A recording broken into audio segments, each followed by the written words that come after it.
여러분, 우리가 지금까지 경험하지 못한 위험을 이야기하고자 합니다. 바로 뇌출혈입니다. 이 말만 듣고도 아마 많은 분들이 심장 뛰는 것을 느끼실 겁니다.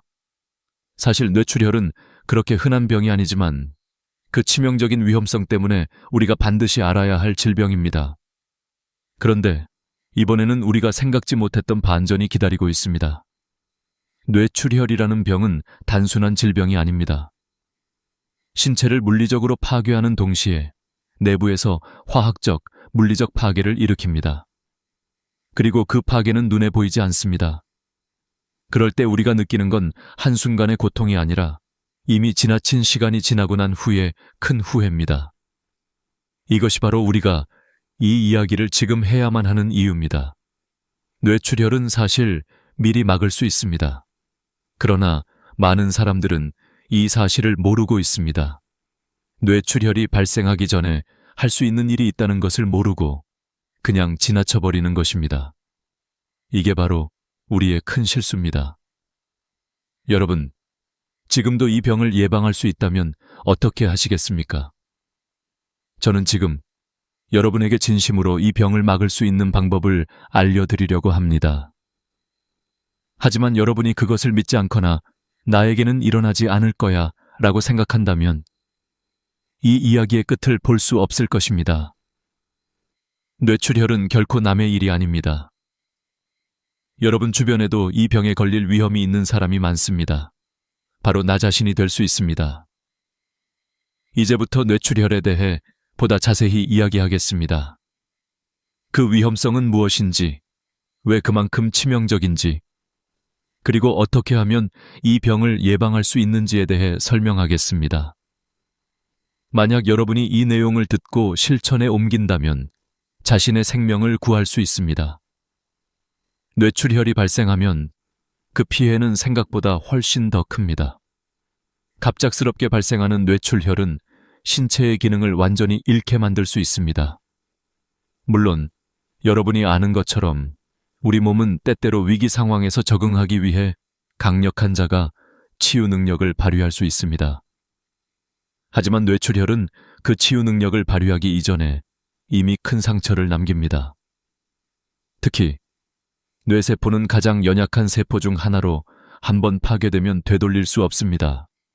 이렇게 우리의 뇌는 무척 취약한 상태이기에 그 안에서 발생하는 출혈은 치명적입니다. 여러분, 과연 뇌출혈은 왜 그렇게 치명적인 것일까요? 우리가 일상에서 겪는 뇌출혈의 위험성을 미리 알아두는 것이 정말 중요합니다. 대부분 사람들은 자신이 아프지 않으면 이런 병이 자신에게 닥칠 일이라고 생각하지 않습니다. 하지만 현실은 다릅니다.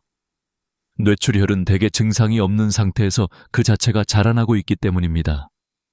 뇌출혈, 그것이 우리를 몰라보게 할 때까지 계속 진행된다고 생각한다면 정말 큰 실수입니다. 이 말은 제가 여러분에게 전하고 싶은 첫 번째 핵심입니다. 지금 여러분이 아프지 않다고 해서 안심할 수 없습니다. 사실 뇌출혈은 심지어 전혀 증상 없이 잠깐의 순간에 엄청난 영향을 미칠 수 있습니다. 그럼 뇌출혈의 위험을 줄이기 위해 무엇을 해야 할까요? 이것은 사실 우리가 조금만 신경을 써도 예방할 수 있습니다. 하지만 그 신경을 쓰지 않는다면 우리는 결국 큰 후회만 남기게 될 것입니다. 그래서 여러분이 이 영상을 끝까지 보신다면 뇌출혈을 예방할 수 있는 방법을 깨닫고 실천하실 수 있을 것입니다. 박 원장님은 30년간 신경과 전문의로 많은 뇌출혈 환자들을 치료해온 베테랑 의사입니다. 그가 환자들에게 항상 경고하던 그 병, 바로 뇌출혈을 자신이 겪게 되었습니다. 이 이야기는 의료계에서도 충격을 준 사건이었고 특히 저 같은 의사들에게 큰 교훈을 주었습니다.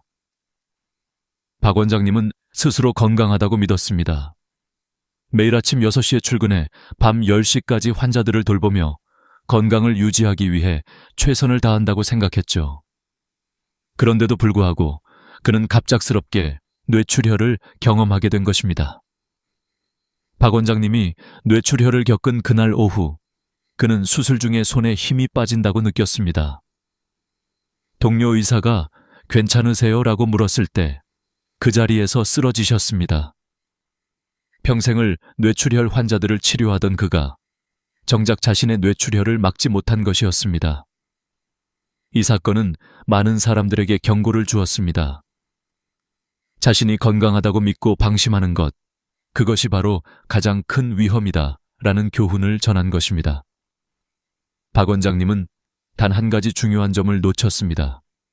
바로 자신이 뇌출혈을 일으킬 가능성을 스스로 점검하지 않았다는 사실입니다. 일주일 전, 그는 건강검진을 받았고 모든 지표가 정상이라고 발표받았습니다. 혈압, 콜레스테롤 모두 정상 범위였죠. 하지만 그 검사 결과가 그를 구하지 못했습니다. 건강하다고 느껴도 사실 우리가 확인하지 않으면 모르는 것입니다.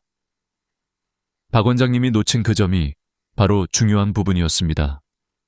결국 그는 본인의 건강을 제대로 체크하지 않았기 때문에 큰 사고를 겪게 된 것입니다. 그가 진단을 놓친 것처럼 많은 사람들이 자기 자신을 방치하고 있습니다. 이 말이 바로 오늘 우리가 해야 할 이야기가 무엇인지 알려주는 핵심입니다. 우리는 우리 몸을 무시할 때가 많습니다. 내가 괜찮다고 생각하지만 실제로는 몸 안에서 이미 큰 변화가 일어나고 있을 수 있습니다. 뇌출혈이 갑자기 일어날 때 사람들은 보통 어제까지만 해도 멀쩡했는데 라고 말합니다. 실제로 뇌출혈로 쓰러진 사람의 90%가 바로 이 말을 합니다. 이 사실이 바로 얼마나 우리 몸이 조용히 위험에 처할 수 있는지를 잘 보여줍니다. 여러분, 뇌출혈이 한번 발생하면 그 결과는 매우 치명적입니다. 뇌출혈은 단순히 한 부위의 출혈이 아니라 신경을 포함한 많은 부분에 영향을 미칩니다. 뇌는 우리 몸에서 가장 중요한 기관이며 뇌출혈이 발생하면 그 기능이 바로 영향을 받습니다. 그리고 이 영향은 때때로 되돌릴 수 없을 정도로 심각합니다. 우리가 생각하는 것보다 훨씬 더 빨리 진행될 수 있다는 사실을 명심해야 합니다. 그렇다면 우리는 어떻게 해야 할까요? 방치하지 않고 미리 예방할 수 있는 방법이 있습니다. 박 원장님이 놓친 것처럼 뇌출혈은 항상 눈에 보이지 않게 조용히 진행됩니다. 따라서 우리가 주기적으로 건강검진을 받고 자신에게 맞는 예방조치를 취하는 것이 중요합니다. 이건 누구에게나 적용되는 일입니다. 나이가 많든 적든 남녀를 불문하고 누구나 뇌출혈의 위험에 처할 수 있습니다. 이제 중요한 점은 뇌출혈을 예방하기 위한 실질적인 방법을 찾는 것입니다. 우리는 어떻게 하면 이런 위험을 줄일 수 있을까요? 바로 미리 준비하고 꾸준히 관리하는 것입니다. 만약 박 원장님이 건강검진 후 추가적인 조치를 취했더라면 그는 뇌출혈을 막을 수 있었을 것입니다. 그가 강조하고자 했던 것은 바로 이런 점입니다. 평소의 습관을 바꾸고 위험 신호를 미리 알아차리는 것이 그 어떤 치료보다 중요하다는 것입니다. 박 원장님의 이야기를 통해 우리는 무엇을 배워야 할까요? 자신의 건강을 소홀히 하면 큰 대가를 치를 수 있다는 교훈을 얻을 수 있습니다. 그리고 건강을 체크하는 것의 중요성, 즉 자기 자신을 돌보는 방법을 배워야 한다는 것입니다. 뇌출혈은 결코 예고 없이 발생하는 일이 아닙니다. 사실 그 증상은 서서히 다가오며 대부분의 사람들은 이를 무시하거나 미리 인식하지 못합니다. 나는 아직 괜찮다. 어제까지도 정상적이었다 라는 생각은 우리가 가장 자주 하는 오해 중 하나입니다. 그럼에도 불구하고 뇌출혈은 실제로 그 전에 아주 미묘하게 진행되고 있을 수 있습니다. 그리고 이 사실을 인지하지 못하면 그 피해는 시간이 지나면서 점점 커집니다. 그렇다면 왜 뇌출혈은 갑자기 발생하는 것처럼 보일까요? 그 이유는 바로 뇌혈관이 우리 몸에서 가장 약하고 가장 민감한 부분 중 하나이기 때문입니다. 뇌혈관이 약해지면 그 자체로 여러 가지 증상이 발생할 수 있습니다. 처음에는 아주 작은 변화들이지만 그 변화들이 점차 누적되면 결국 큰 결과를 초래하게 됩니다. 그 변화들이 바로 고혈압, 고지혈증, 당뇨병 등 우리가 자주 듣는 질병들이죠. 고혈압과 고지혈증은 뇌출혈의 가장 큰 위험 요소로 꼽힙니다. 그리고 여러분도 잘 아시다시피 이 두 가지 질환은 상당히 많은 사람들이 겪고 있는 문제입니다. 이 질환들이 제대로 관리되지 않으면 뇌혈관에 큰 부담을 주게 되고 결국 뇌출혈로 이어질 수 있습니다. 더욱이 고혈압이나 고지혈증이 있다고 해서 바로 뇌출혈이 일어나는 것은 아니지만 이들 질환이 장기적으로 뇌혈관에 미치는 영향을 무시할 수는 없습니다. 많은 사람들이 고혈압, 고지혈증, 당뇨병 등의 질환을 자주 있는 일이야 또는 나이 들어서 어쩔 수 없는 일이야 라고 생각하지만 그건 큰 오해입니다. 우리가 이런 질환을 관리할 수 있는 방법은 많습니다. 일단 이 질환들이 우리의 뇌혈관에 미치는 영향을 최소화하려면 우리가 스스로 변화해야 합니다. 건강한 식습관, 운동, 규칙적인 검사 등을 통해 이 질환들을 관리하고 예방할 수 있습니다. 이렇게 우리가 고혈압, 고지혈증, 당뇨병 등 위험 요소들을 관리하지 않으면 결국 뇌출혈을 막을 수 없습니다. 뇌출혈은 단순히 한 번의 사건이 아니라 우리가 방치한 위험 요소들이 시간이 지나면서 쌓여가면서 발생하는 것입니다. 이 사실을 알고 나면 여러분도 알게 될 것입니다. 우리가 건강을 유지하고 관리하는 것이 얼마나 중요한지 말이죠. 그렇다면 뇌출혈을 예방하기 위해서는 어떤 것들을 실천해야 할까요? 첫 번째로, 꾸준한 건강 검진이 필요합니다.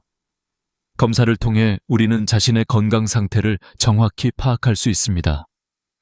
또한 고혈압이나 고지혈증 등 뇌출혈을 유발할 수 있는 위험 요소들이 있다면 이를 조기에 발견하여 적절한 조치를 취할 수 있습니다. 두 번째로, 건강한 식습관과 운동을 통해 혈관 건강을 지킬 수 있습니다. 지방이 많은 음식이나 고칼로리 음식을 자주 섭취하는 것보다 채소와 과일을 충분히 섭취하고 규칙적인 운동을 통해 혈관에 부담을 주지 않도록 해야 합니다. 우리는 또한 고혈압과 고지혈증을 관리할 수 있는 약물 치료도 필요할 수 있습니다. 하지만 약물 치료는 결코 해결책의 전부가 아닙니다.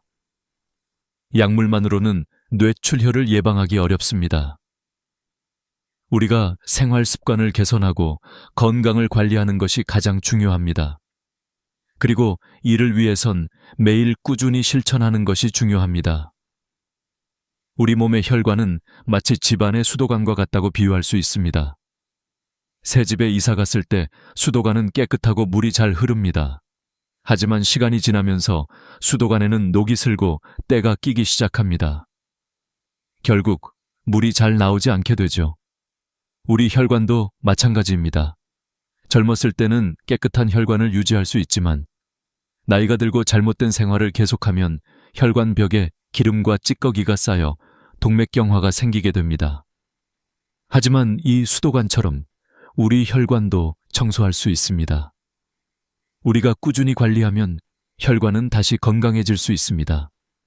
여러분, 중요한 것은 지금부터라도 시작하는 것입니다. 오늘부터라도 뇌출혈을 예방할 수 있는 방법을 실천해야 합니다. 하루하루의 작은 변화가 결국 큰 결과를 만들어낼 수 있습니다. 규칙적인 운동, 건강한 식습관, 그리고 정기적인 검사. 이것이 우리가 뇌출혈을 예방할 수 있는 가장 중요한 방법들입니다. 뇌출혈이 발생하면 그 피해는 매우 치명적입니다. 이 병이 단순히 뇌의 한 부분에만 영향을 미치는 것이 아니라 우리 몸 전체에 큰 영향을 미치게 됩니다. 실제로 뇌출혈의 결과는 여러 단계로 나뉘어 있으며 그 과정에서 우리의 뇌는 끔찍하게 파괴됩니다. 이 과정을 이해하는 것이 뇌출혈을 예방하는 데 중요한 이유입니다. 첫 번째로, 뇌출혈은 물리적인 충격을 가해 뇌 조직을 압박합니다. 마치 풍선 안에 또 다른 풍선이 터지는 것처럼 혈액이 뇌로 퍼져나가면서 뇌 조직을 눌러서 손상시킵니다. 이는 뇌세포를 죽이는 직접적인 원인이 됩니다. 이때 뇌의 각 부분은 제대로 기능하지 못하고 결과적으로 신경장애나 마비 등의 증상이 나타나게 됩니다. 그런 증상들이 점점 더 심해지면서 결국 신경학적인 문제를 해결하기 위한 수술이나 치료도 불가능한 상황에 이를 수 있습니다. 두 번째로, 뇌출혈의 화학적 영향입니다. 혈액이 혈관 밖으로 나가면 우리 몸은 이를 외부 침입자로 인식하고 방어 시스템을 작동시킵니다. 이때 발생하는 문제가 바로 적혈구 속의 헤모글로빈입니다. 헤모글로빈은 뇌세포에 독성을 주는 물질로 변하며 뇌를 점차적으로 죽여나갑니다. 이런 과정은 치료가 어렵고 뇌세포의 손상을 가속화시킵니다. 그래서 뇌출혈이 발생한 후에는 그 피해가 계속 확산되며 결과적으로 치명적인 상태에 이르게 됩니다. 세 번째로, 백혈구의 배신입니다. 우리 몸의 백혈구는 외부 침입자를 제거하는 역할을 합니다. 그러나 뇌출혈이 발생하면 백혈구는 혈액을 제거하려다가 정상적인 뇌세포까지 함께 파괴해버립니다.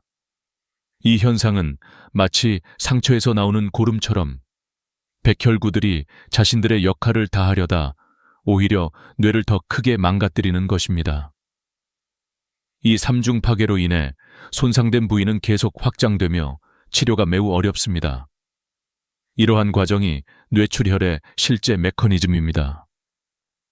이를 통해 우리는 뇌출혈이 단순한 혈액의 흐름 문제만이 아니라 다양한 물리적, 화학적 요소가 복합적으로 얽혀 있는 심각한 상황임을 알 수 있습니다.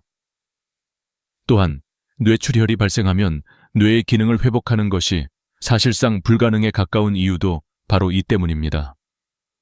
한번 손상된 뇌세포는 다시 되살아날 수 없고 그 자리는 영원히 구멍으로 남게 되기 때문입니다. 그럼에도 불구하고 많은 사람들이 뇌출혈의 위험성을 무시하고 자신이 건강하다고 믿고 있습니다. 하지만 여러분, 뇌출혈은 그 누구에게나 일어날 수 있는 일입니다. 나이가 많든 적든 남녀를 불문하고 누구에게나 발생할 수 있는 위험이기 때문에 우리는 그 위험을 인지하고 미리 대비해야 합니다. 그렇다면 뇌출혈을 예방할 수 있는 방법은 무엇일까요? 우리가 미리 방지할 수 있는 방법들이 몇 가지 있습니다. 첫 번째로, 고혈압을 조절하는 것이 매우 중요합니다. 고혈압은 뇌혈관에 큰 부담을 주며 이는 뇌출혈을 일으킬 수 있는 주요 원인입니다. 고혈압이 있을 경우 꾸준히 혈압을 체크하고 필요하다면 약물로 치료해야 합니다. 두 번째로, 고지혈증을 관리하는 것입니다. 고지혈증도 뇌출혈을 일으킬 수 있는 위험 요소이므로 규칙적인 식이요법과 운동으로 이를 관리해야 합니다. 세 번째로, 당뇨병을 예방하거나 관리하는 것입니다. 당뇨병이 있으면 뇌혈관에 더 많은 부담을 주게 되므로 혈당을 조절하는 것이 중요합니다. 이렇게 건강을 관리하면서 우리는 뇌출혈의 위험을 줄일 수 있습니다. 하지만 가장 중요한 것은 이러한 관리가 꾸준히 이루어져야 한다는 점입니다. 일시적으로 건강을 챙기거나 검사를 받는 것만으로는 부족합니다. 평소에 건강한 생활 습관을 유지하고 규칙적으로 검사를 받아 자신의 상태를 확인하는 것이 가장 중요한 예방책입니다. 뇌출혈은 갑자기 발생하는 일이 아니며 그 피해는 매우 광범위하고 치명적입니다. 하지만 우리가 적절한 예방 조치를 취하면 뇌출혈의 위험을 크게 줄일 수 있습니다. 나이가 들어서도 건강을 관리하는 습관을 유지한다면 뇌출혈을 예방하고 건강한 삶을 이어갈 수 있을 것입니다. 뇌출혈은 우리가 미리 준비하고 예방할 수 있는 병입니다.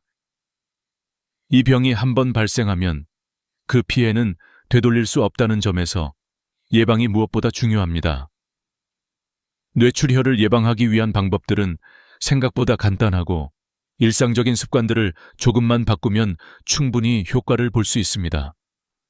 이 섹션에서는 뇌출혈을 예방할 수 있는 실질적인 방법들을 살펴보겠습니다. 먼저, 건강한 식습관을 유지하는 것이 가장 중요합니다. 우리가 무엇을 먹느냐에 따라 혈관 건강이 결정됩니다. 과일과 채소, 견과류 등을 많이 섭취하고 기름지거나 고칼로리 음식은 피하는 것이 좋습니다. 특히 블루베리와 같은 항산화 성분이 풍부한 음식을 자주 섭취하는 것이 혈관 건강에 매우 도움이 됩니다. 블루베리는 혈액을 깨끗하게 해주는 성분인 안토시아닌이 풍부하고 혈관을 보호하는 데 탁월한 효과가 있습니다. 하루에 한 줌 정도의 블루베리를 섭취하는 것이 좋습니다.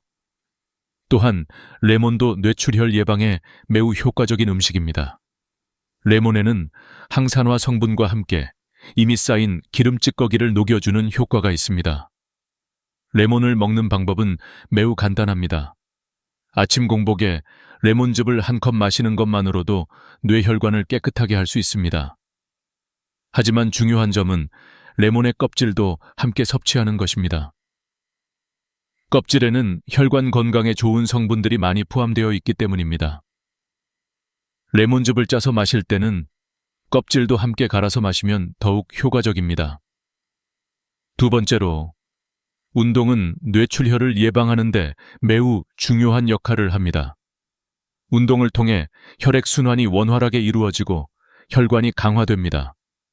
특별히 유산소 운동은 혈압을 낮추고 고혈압을 예방하는 데 효과적입니다. 하루 30분 정도 빠르게 걷기만 해도 혈관 건강에 큰 도움이 됩니다. 만약 운동이 익숙하지 않다면 처음에는 집에서 제자리 걸음부터 시작해도 좋습니다. 중요한 것은 꾸준히 운동을 하는 것입니다. 하지만 운동만으로는 충분하지 않습니다. 충분한 수면도 뇌출혈 예방에 중요한 역할을 합니다. 현대인들은 스트레스와 바쁜 일정을 소화하느라 수면 부족에 시달리는 경우가 많습니다. 하지만 뇌와 혈관은 충분한 휴식이 필요합니다. 밤에는 7시간 이상 충분한 수면을 취하는 것이 좋습니다. 수면 중에는 우리 몸이 회복되고 뇌혈관도 재정비됩니다. 그래서 규칙적인 수면 습관을 유지하는 것이 매우 중요합니다. 세 번째로, 정기적인 건강 검진을 받는 것입니다. 우리는 우리 몸의 건강을 스스로 알기 어려운 경우가 많습니다. 특히 뇌출혈과 같은 치명적인 질병은 미리 증상을 인지하기가 쉽지 않습니다.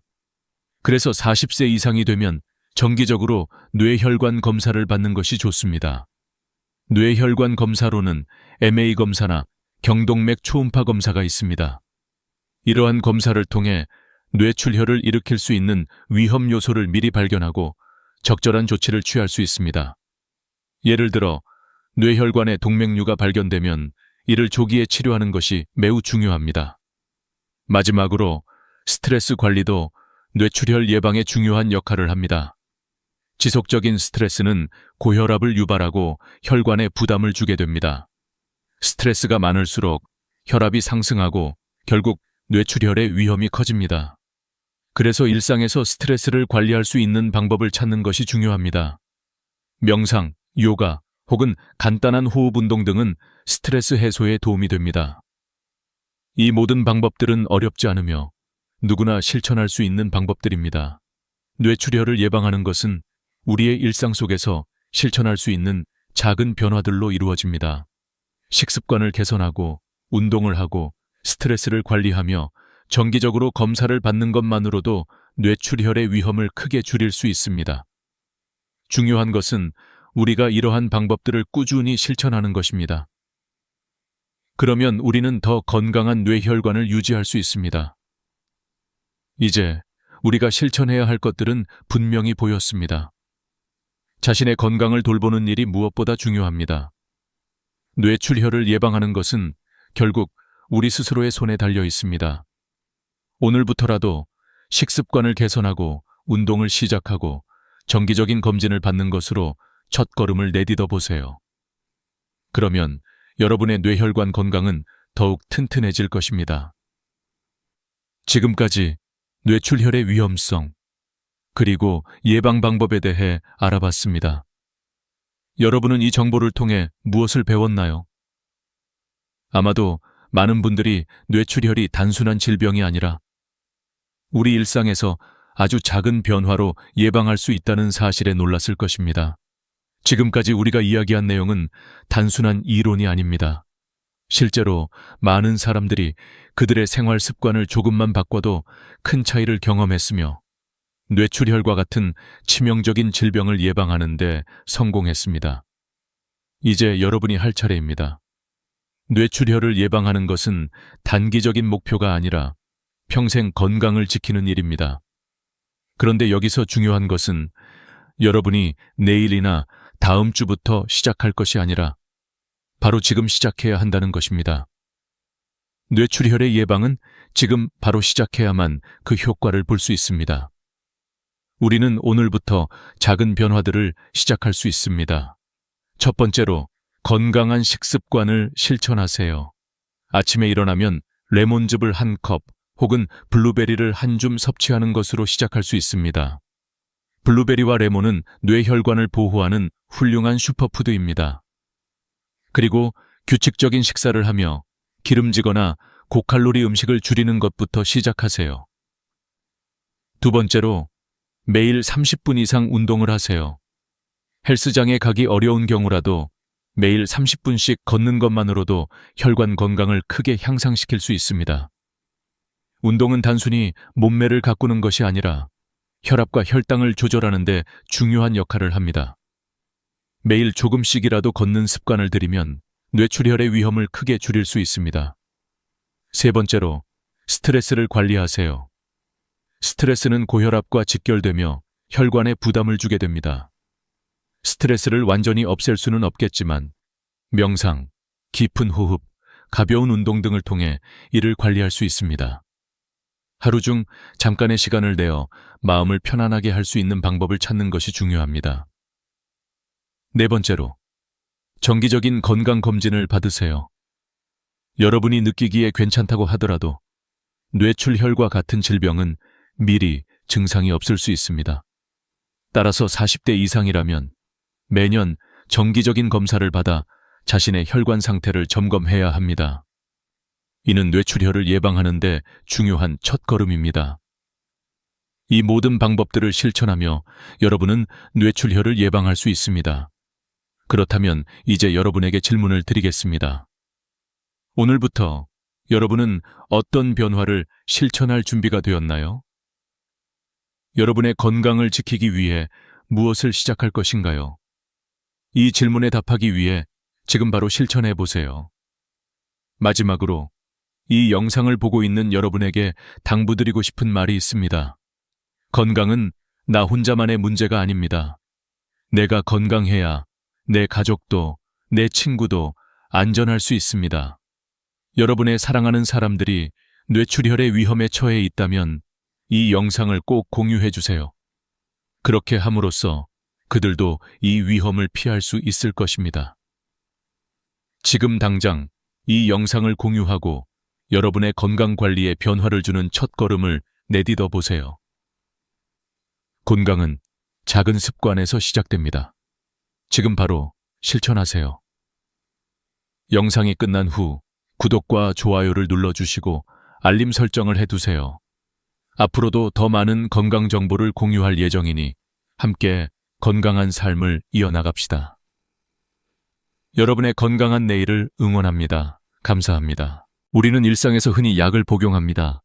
두통이 있을 때, 관절이 아플 때, 혹은 피로할 때 간단히 먹는 진통제나 항생제. 그 약들이 우리에게 얼마나 큰 영향을 미칠 수 있는지, 그리고 그로 인한 위험을 얼마나 알고 있을까요? 많은 사람들은 약이 문제를 일으킬 거라고는 상상도 하지 않습니다. 의사에게 처방받거나 인터넷에서 추천된 대로 또는 약국에서 쉽게 구입할 수 있는 약을 먹으며 건강을 유지한다고 생각하죠. 그러나 여러분, 약의 사용이 반드시 안전한 것만은 아닙니다. 그중 일부는 우리 몸에 매우 치명적인 영향을 미칠 수 있습니다. 여러분을 혹시 뇌졸중에 빠뜨릴 수도 있는 약이 집에 있을 수도 있다는 생각을 해본 적이 있나요? 매일 먹는 약이 나의 건강을 위협할 수 있다는 사실, 상상조차 할 수 없었을 겁니다. 그런데 놀랍게도 많은 사람들이 이 사실을 모르고 약을 계속 복용하고 있습니다. 우리는 그저 일상적인 통증을 해결하기 위해 약을 복용하지만 그 약들이 얼마나 큰 위험을 내포하고 있는지 잘 알지 못한 채 그렇게 먹고 있습니다. 특히 50세 이상의 연령대에서는 이러한 약물이 뇌에 미치는 영향이 더 크고 뇌졸중, 심장질환 등 치명적인 건강 문제로 이어질 수 있습니다. 약의 위험성을 이해하지 못한 채 살아가는 사람들, 이제 여러분께 한 가지 질문을 던져보겠습니다. 만약 여러분을 반신불수나 기억 상실에 빠뜨리고 심지어 누구에게 연락할 틈도 없이 길에서 쓰러지게 만드는 약이 있다면 그래도 매일 그 약을 드시겠습니까? 이 질문을 처음 들었을 때 여러분은 당연히 아니요 라고 대답하실 것입니다.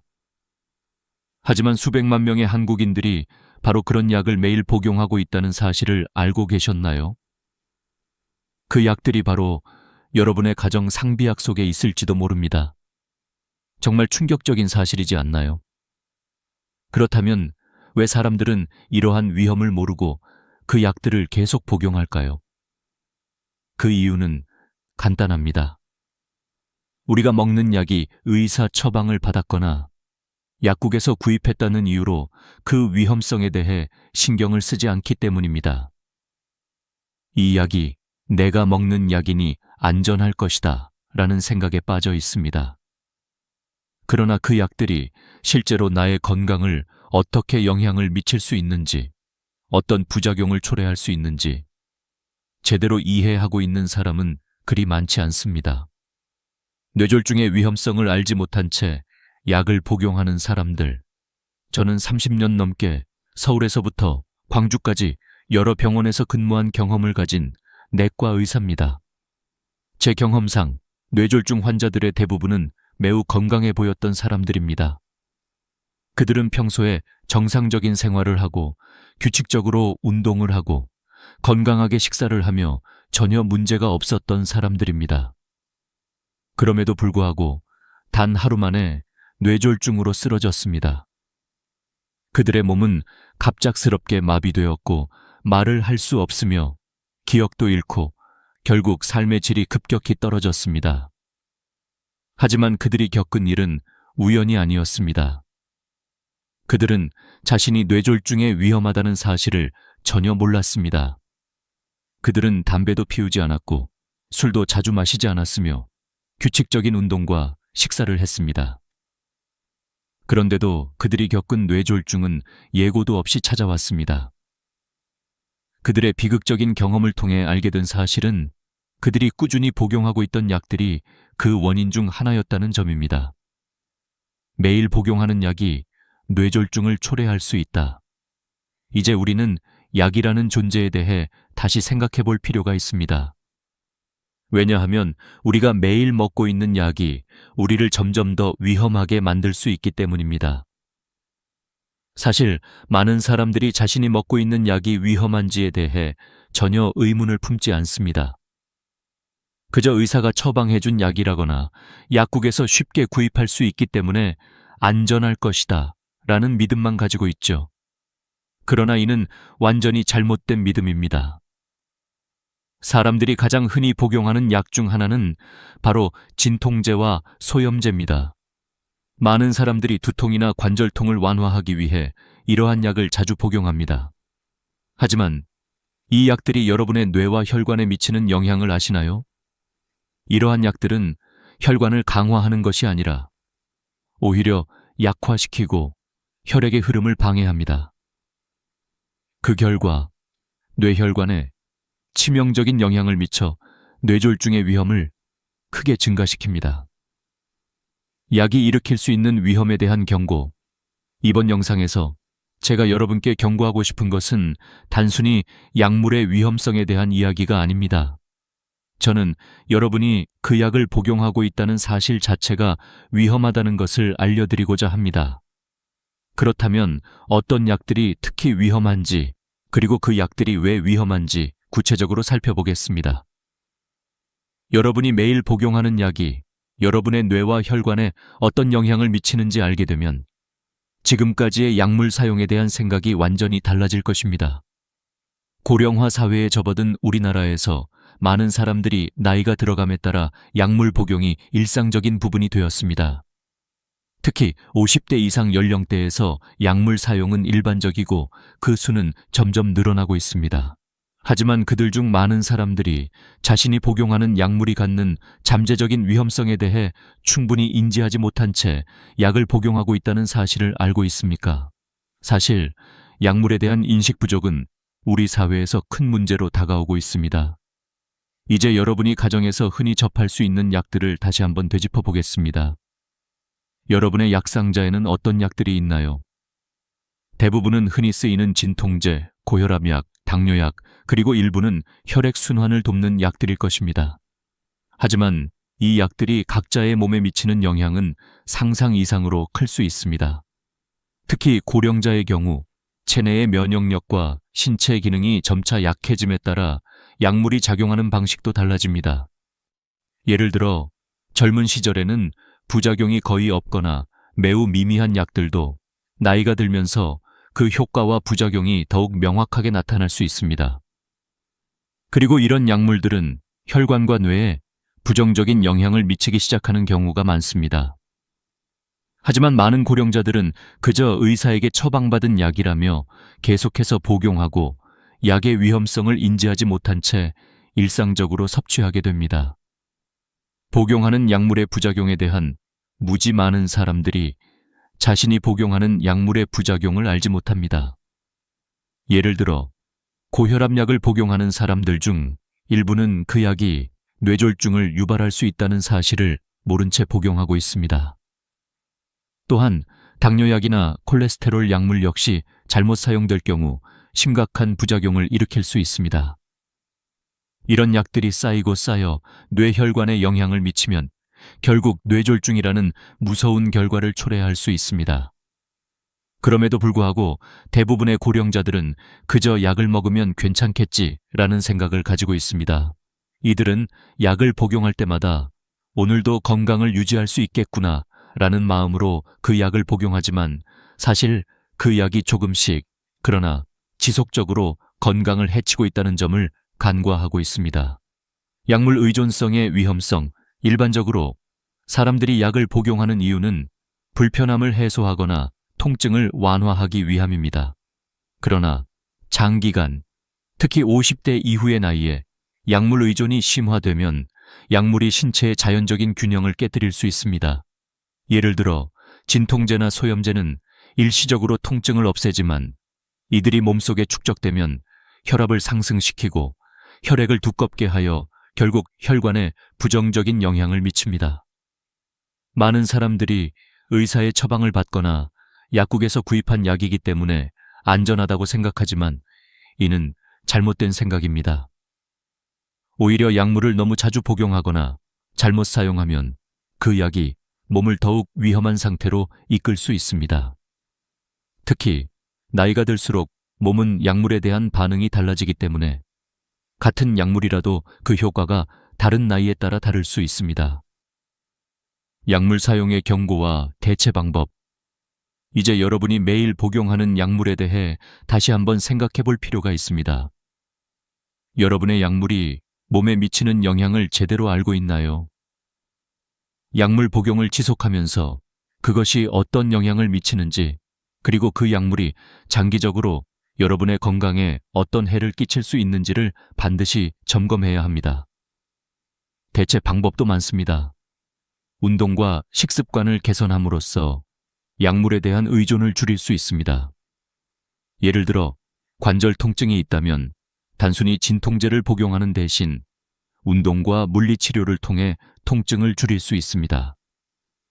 또한 혈압이나 혈당을 조절하는 약물에 의존하기보다는 규칙적인 운동과 식이요법을 통해 자연스럽게 혈압과 혈당을 관리할 수 있습니다.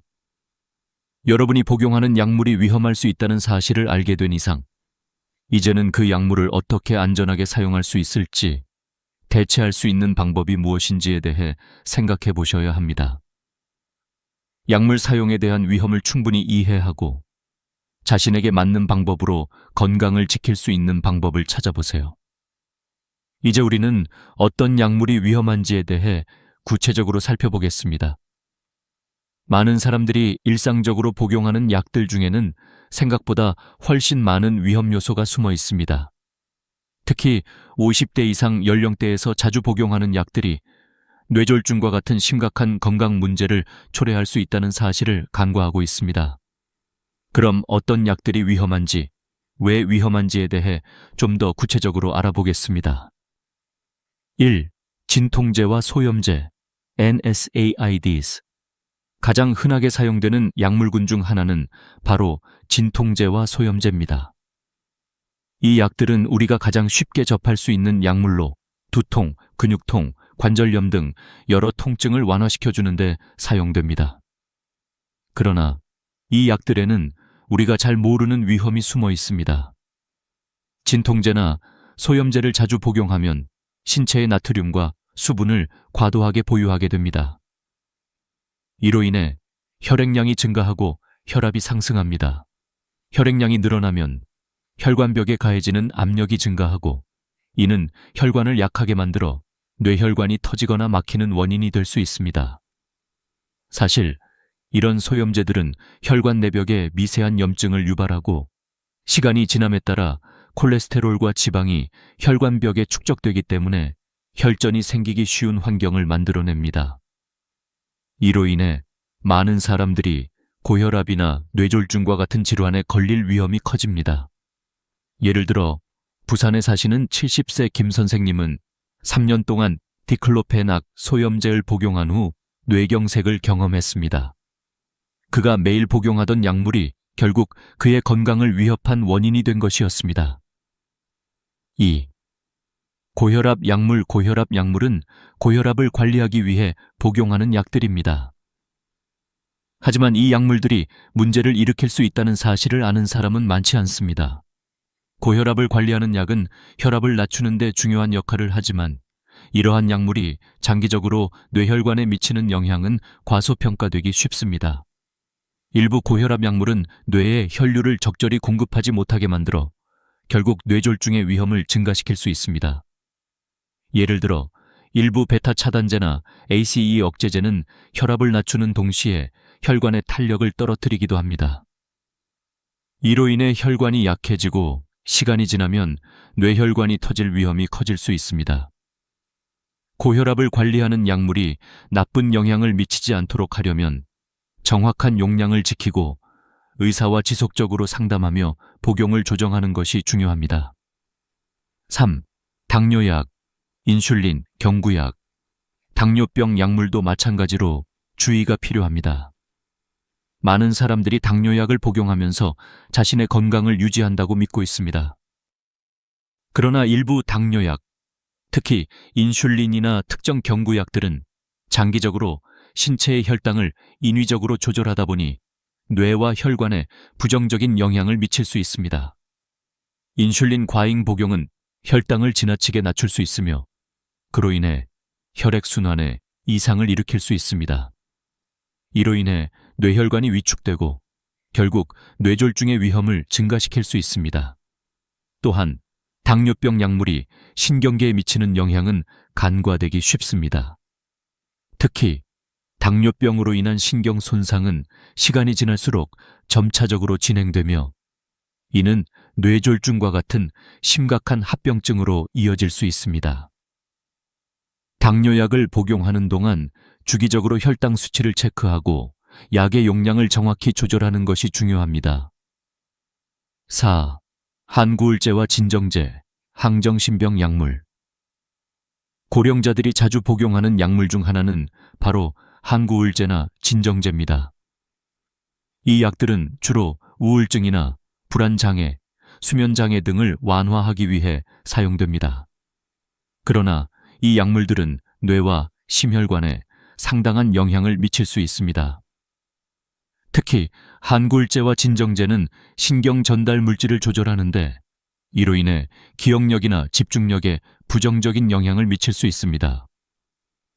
또한 항정신병 약물은 고령자들에게 처방되는 경우가 많으며 이는 주로 수면 문제나 행동 문제가 있을 때 사용됩니다. 하지만 이 약물들은 고혈압, 심박수 불규칙, 심지어 뇌졸중과 같은 위험을 초래할 수 있습니다. 이는 약물이 혈압을 급격히 떨어뜨리거나 혈액의 응고 기능에 영향을 미쳐 혈전을 형성할 수 있기 때문입니다. 예를 들어 76세의 이 할머니는 항정신병 약물인 옥시부인을 복용한 후 기억력 감퇴와 혼란을 경험했으며 결국 뇌졸중의 위험 신호인 일과성 뇌허혈 발작을 겪었습니다. 약물이 일으킨 부작용이 그녀의 건강을 위협한 것입니다. 어떤 약들이 위험한지 구체적으로 알아보기 지금까지 살펴본 것처럼 여러분이 매일 복용하는 약물이 얼마나 위험할 수 있는지, 그 위험을 어떻게 예방할 수 있는지에 대한 이해는 매우 중요합니다. 약을 복용할 때에는 항상 의사와의 상담을 통해 자신의 건강 상태를 체크하고 약물이 나의 몸에 미치는 영향을 충분히 이해한 후 복용하는 것이 필요합니다. 모든 약물은 긍정적인 효과뿐만 아니라 부정적인 부작용도 동반할 수 있다는 사실을 기억하고 약물에 대한 지식과 함께 건강을 지키는 방법을 찾아야 합니다. 약물의 위험성에 대해 충분히 이해했다면 이제는 어떻게 안전하게 약물을 사용할 수 있을지, 그리고 그 약을 대체할 수 있는 방법에 대해 알아보겠습니다. 우리가 매일 복용하는 약들에 대한 의존을 줄이고 더 안전하고 효과적인 방법을 찾는 것이 중요합니다. 특히 고령자는 나이가 들수록 신체의 변화와 함께 약물에 대한 반응이 달라지기 때문에 약물을 사용할 때 더욱 신중해야 합니다. 다행히도 약물 없이도 많은 건강 문제를 해결할 수 있는 방법들이 존재합니다. 1. 자연적인 방법으로 통증 관리하기 진통제와 소염제를 자주 복용하는 대신 통증을 자연적으로 관리할 수 있는 방법들이 있습니다. 예를 들어 관절통이나 근육통이 있을 때 진통제를 복용하기 전에 먼저 온찜질이나 냉찜질을 사용해 보세요. 물리치료나 가벼운 운동도 통증을 완화하는 데 큰 도움이 될 수 있습니다. 요가나 수중 운동은 특히 관절의 부담을 덜어주며 혈액순환을 개선하는 데도 효과적입니다. 또한 식단을 개선하는 것만으로도 통증을 줄일 수 있습니다. 연어, 고등어, 그리고 아마씨 등 오메가3 지방산이 풍부한 음식을 섭취하면 염증을 자연적으로 감소시킬 수 있습니다. 또한 강황과 생강은 항염증 효과가 뛰어나 관절염과 같은 염증성 질환에 도움을 줄 수 있습니다. 이처럼 약물을 복용하지 않고도 통증을 효과적으로 관리할 수 있는 자연적인 방법들이 많습니다. 2. 운동과 식이요법을 통한 건강관리. 운동과 식이요법은 약물 없이 건강을 유지할 수 있는 가장 중요한 방법 중 하나입니다. 규칙적인 운동은 심혈관 건강을 개선하고 혈압을 자연스럽게 낮출 수 있습니다. 특히 걷기, 자전거 타기, 그리고 수영 같은 유산소 운동은 뇌 건강에 매우 긍정적인 영향을 미칩니다. 꾸준한 운동은 뇌졸중 예방뿐만 아니라 뇌의 기능을 활성화시키는 데 큰 도움이 됩니다. 식단 역시 중요한 역할을 합니다. 신선한 과일과 채소, 그리고 단백질이 풍부한 음식을 섭취하는 것이 좋습니다. 특히 염분과 당분을 줄이는 식단은 혈압을 안정시키고 심혈관 건강을 보호하는 데 도움이 됩니다. 또한 식이섬유가 풍부한 음식을 섭취하면 장 건강뿐만 아니라 전반적인 체중 관리에도 유리합니다. 여러분의 식사를 조금씩 개선하고 꾸준히 운동을 하다 보면 약물을 덜 의존하게 되고 더욱 건강한 삶을 유지할 수 있습니다. 3. 약물의 대체 치료법. 약물 사용을 최소화하기 위해서는 대체 치료법을 고려해 볼 필요도 있습니다. 예를 들어 만약 진통제를 자주 복용해야 하는 상황이라면 아세트아미노펜 타이레놀과 같은 비교적 안전한 진통제를 사용하거나 외용 약물 겔 형태나 크림을 사용하는 방법도 있습니다. 이러한 방법들은 전신에 미치는 영향을 최소화하면서 특정 부위의 통증을 완화하는 데 효과적입니다. 또한 고혈압 약물이나 당뇨약에 의존하는 대신 의사와 상담을 통해 보다 부작용이 적고 안전한 약물로 대체할 수 있는 방법을 찾아보세요. 최근에는 기존의 약물보다 부작용이 적고 몸에 미치는 영향을 최소화하는 신세대 약물들이 많이 개발되었습니다. 이들 약물은 기존 약물보다 더욱 안전하고 장기적인 건강에 미치는 영향이 적다는 장점이 있습니다. 4. 약물 의존을 줄이기 위한 생활 습관 변화. 약물에 의존하지 않고도 건강을 유지할 수 있는 방법은 생활 습관에 있습니다. 매일 정해진 시간에 일어나고 규칙적으로 운동을 하며 충분한 수면을 취하는 것이 중요합니다. 또한 스트레스를 관리하는 것도 큰 역할을 합니다. 명상, 깊은 호흡, 그리고 요가와 같은 이완 기법은 스트레스를 줄여주고 신체의 기능을 최적화하는 데 도움을 줍니다. 식사 시간도 규칙적으로 하고 소식, 적당한 양을 먹기를 하는 것이 건강에 좋습니다. 과식을 피하고 균형 잡힌 식사를 하면서 체중을 적절하게 유지하는 것이 혈압과 혈당을 정상적으로 유지하는 데 중요한 요소입니다. 생활 습관을 조금만 개선해도 약물에 의존할 필요가 줄어들며 건강한 몸을 유지할 수 있습니다. 5. 의료 전문가와의 꾸준한 상담. 약물을 복용하는 데 있어서 가장 중요한 것은 의료 전문가와의 꾸준한 상담입니다. 여러분이 복용하는 약물에 대해 의사와 정기적으로 상담하며 약물이 몸에 미치는 영향을 점검해야 합니다. 특히 고령자의 경우 나이에 따라 신체 기능이 달라지고 약물에 대한 반응도 달라지기 때문에 주기적으로 약물의 용량이나 종류를 조정하는 것이 필요합니다. 또한 의사에게는 새로운 치료 방법이나 대체 약물에 대해 질문하는 것이 중요합니다. 의사는 여러분의 건강 상태를 가장 잘 아는 사람으로 여러분의 상황에 맞는 가장 적합한 치료 방법을 제시해 줄 수 있습니다. 여러분이 주도적으로 자신의 건강을 관리하려는 노력이 매우 중요하며 이를 위해 전문가와의 대화는 절대 빼놓을 수 없는 부분입니다. 결론, 약물에 의존하지 않고 건강하게 사는 방법. 지금까지 우리는 약물 사용의 위험성과 약물을 대체할 수 있는 방법들에 대해 알아보았습니다.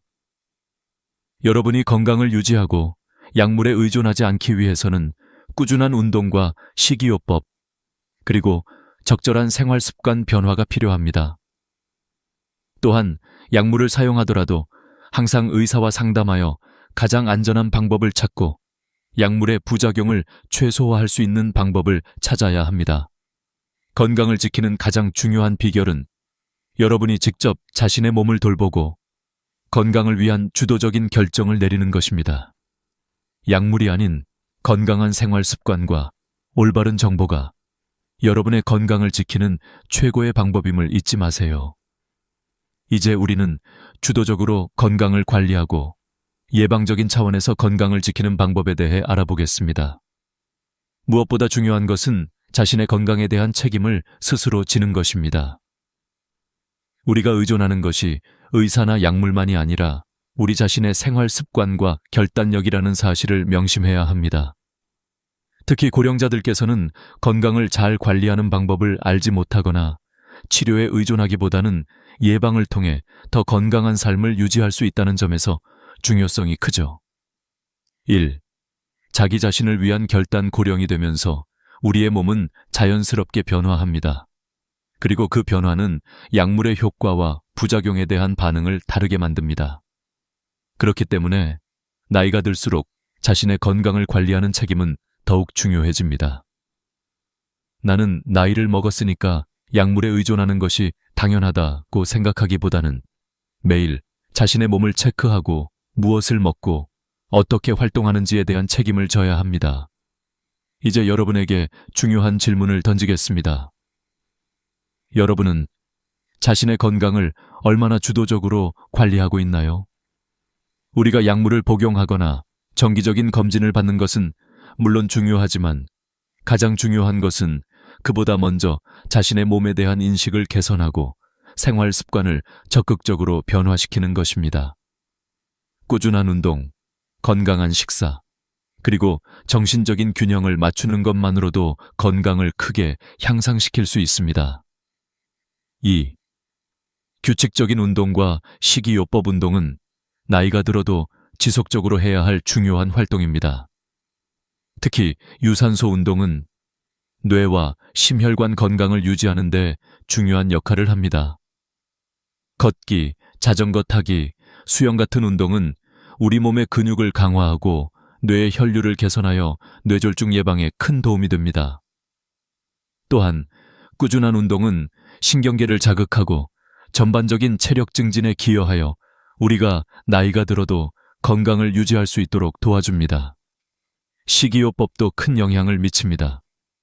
고혈압이나 당뇨, 그리고 비만과 같은 질환은 대부분 잘못된 식습관에서 시작됩니다. 식사를 규칙적으로 하고 염분과 당분을 줄이는 것이 중요합니다. 대신 채소와 과일, 그리고 오메가3 지방산이 풍부한 식품을 많이 섭취하는 것이 좋습니다. 연어, 아마씨, 호두 등은 염증을 줄이는데 매우 효과적인 음식들입니다. 여러분의 식사 습관을 조금만 바꾸어도 약물에 대한 의존도를 줄일 수 있습니다. 3. 정기적인 건강검진. 정기적인 건강검진은 질병을 예방하고 초기 증상을 조기에 발견할 수 있는 가장 중요한 방법입니다. 많은 사람들이 건강검진을 피하거나 그 중요성을 간과하는 경향이 있지만 이는 건강을 지키는데 큰 장애물이 될 수 있습니다. 특히 50세 이상의 고령자들은 정기적으로 혈압, 혈당, 콜레스테롤 수치를 점검하고 뇌와 심장의 상태를 체크하는 것이 필요합니다. 검진을 통해 미리 건강 상태를 파악하고 문제가 생기기 전에 예방할 수 있는 방법을 찾아보세요. 건강검진은 단순히 병을 찾는 것이 아니라 앞으로의 삶을 더욱 건강하게 살기 위한 첫걸음입니다. 정기적으로 검진을 받고 필요하다면 의사와 상담을 통해 예방조치를 취하는 것이 중요합니다. 또한 어떤 약물을 복용하는지, 어떤 음식을 섭취하는지, 어떤 운동을 하는지 등을 의사와 함께 점검하는 것도 좋은 방법입니다. 4. 스트레스 관리와 정신건강, 신체 건강뿐만 아니라 정신건강도 매우 중요합니다. 스트레스는 우리 몸에 매우 큰 영향을 미치며 특히 뇌혈관에 부정적인 영향을 미칠 수 있습니다.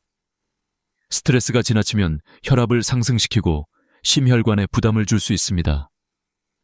또한 정신적인 불안정은 약물 의존을 증가시키고 건강을 악화시킬 수 있습니다. 스트레스를 효과적으로 관리하기 위한 방법으로는 명상, 요가, 깊은 호흡 등이 있습니다. 하루에 몇 분이라도 조용히 앉아 마음을 가라앉히고 긍정적인 생각을 하는 것만으로도 스트레스를 크게 줄일 수 있습니다. 또한 좋은 수면 습관을 유지하는 것도 중요합니다. 충분한 수면은 뇌와 몸을 재충전하는 데 도움이 되며 하루를 더 잘 준비할 수 있게 만듭니다. 정신적으로 건강한 상태를 유지하는 것은 신체 건강과 직결됩니다. 스트레스를 줄이고 긍정적인 사고를 하는 것이 몸에 미치는 영향은 말로 표현할 수 없을 정도로 큽니다. 마음의 안정을 찾고 자신만의 스트레스 해소 방법을 찾는 것이 매우 중요합니다. 5. 가족과의 상의와 도움받기. 자신의 건강을 잘 관리하기 위해서는 가족과의 협력이 필요합니다. 특히 고령자는 혼자서 모든 것을 관리하기 어려울 수 있기 때문에 자녀나 가까운 사람들의 도움을 받는 것이 좋습니다. 가족이 정기적으로 부모님의 약물을 점검하거나 식사를 챙겨주고 운동을 유도하는 것도 큰 도움이 될 수 있습니다. 또한 가족과 함께 운동을 하거나 건강한 식사 습관을 함께 만들면 더욱 효과적입니다.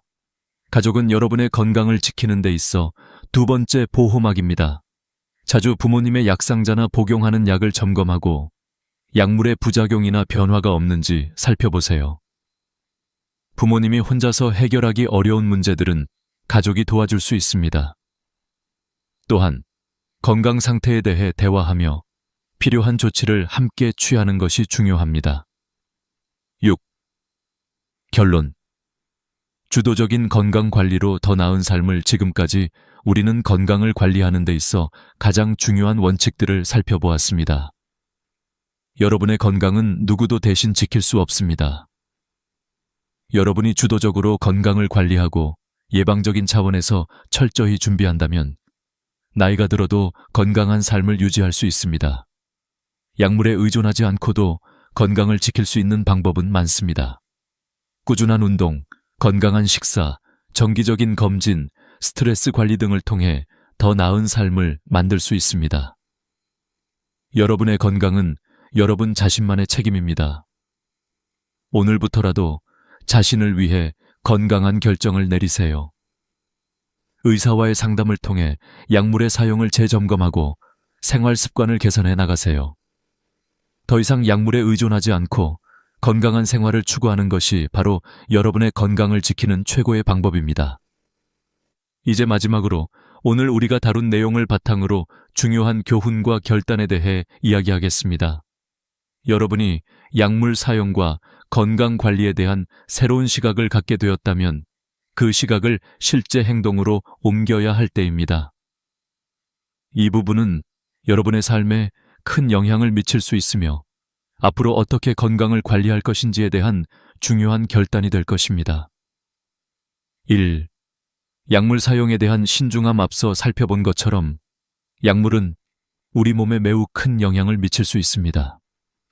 우리가 흔히 복용하는 진통제, 고혈압약, 당뇨약, 항구울제 등은 단기적으로는 효과를 볼 수 있지만 장기적으로는 몸에 치명적인 부작용을 초래할 수 있습니다.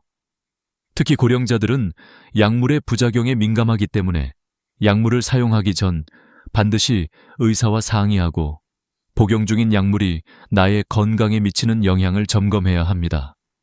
약물을 사용하는 것 자체가 나쁜 것이 아닙니다. 하지만 우리는 약물을 남용하거나 자신에게 맞지 않는 약물을 장기간 복용하는 위험을 피해야 합니다. 오늘 우리가 이 영상을 통해 알게 된 사실들은 단순히 약물의 위험성에 대한 경고가 아닙니다. 그것은 여러분이 자신을 더 잘 돌보고 건강을 지키기 위해 주도적으로 결단을 내려야 한다는 중요한 메시지입니다. 2. 건강을 위한 주도적인 결단. 여러분의 건강을 지키는 가장 중요한 방법은 바로 주도적인 결단입니다. 약물에 의존하지 않고 자신만의 건강관리 방법을 찾아 실천하는 것이 핵심입니다. 건강을 위한 결단은 단지 약물의 사용을 줄이는 것만이 아닙니다. 그것은 생활 습관을 개선하고 운동을 꾸준히 하고 정신적인 안정을 찾으며 정기적인 검진을 받는 등의 종합적인 관리입니다. 여러분이 나이가 들수록 신체는 변화하고 그에 맞는 적절한 관리가 필요합니다. 하지만 나이가 들어도 자신이 어떤 생활 방식을 선택할지에 대한 결정권은 여전히 여러분에게 있습니다. 더 이상 나이가 많아서 건강을 관리하기 어려운 것이 아닙니다. 오히려 나이가 많을수록 자신을 더 잘 돌보는 것이 중요합니다. 여러분은 건강을 지킬 수 있는 능력을 가지고 있습니다. 그 능력을 발휘하려면 지금 바로 변화를 시작해야 합니다. 오늘부터라도 매일 조금씩 건강한 식사를 하고 규칙적인 운동을 하며 정신적인 안정을 추구하는 생활을 시작해보세요. 그렇게 한다면 여러분은 약물에 의존하지 않고도 건강한 삶을 지속할 수 있을 것입니다. 3. 예방의 중요성. 건강을 지키는 데 있어 가장 중요한 것은 바로 예방입니다. 질병이나 사고가 발생한 후에 치료하는 것보다 예방하는 것이 훨씬 더 중요하고 효과적입니다. 오늘 여러분이 배운 것처럼 약물의 위험성을 미리 인지하고 그것을 대체할 수 있는 방법들을 찾아 실천하는 것이 예방의 핵심입니다. 약물을 남용하지 않으려면 생활 습관을 개선하고 정기적인 건강검진을 받으며 필요한 경우 의사와 상담하는 것이 중요합니다. 또한 예방은 단지 신체 건강뿐만 아니라 정신 건강에도 적용됩니다. 스트레스 관리, 긍정적인 사고, 그리고 충분한 수면은 여러분의 정신적인 건강을 지키는 데 중요한 역할을 합니다. 정신적, 신체적 건강을 모두 관리하는 것이야말로 진정한 건강관리입니다. 4. 가족과 함께하는 건강관리. 가족은 여러분의 건강을 지키는 데 중요한 역할을 합니다. 특히 고령자들은 혼자서 모든 건강관리를 하기 어려울 수 있습니다. 이럴 때 가족이 함께 도와주면 더욱 효과적입니다. 가족과 함께 건강한 식사를 하고 운동을 함께 하며 약물 복용을 체크하는 등 가족의 도움이 큰 힘이 됩니다. 가족은 여러분의 건강을 지키는 중요한 동반자입니다. 부모님의 건강 상태를 주기적으로 확인하고 필요한 경우 의사와 상의하는 것만으로도 큰 도움이 될 수 있습니다.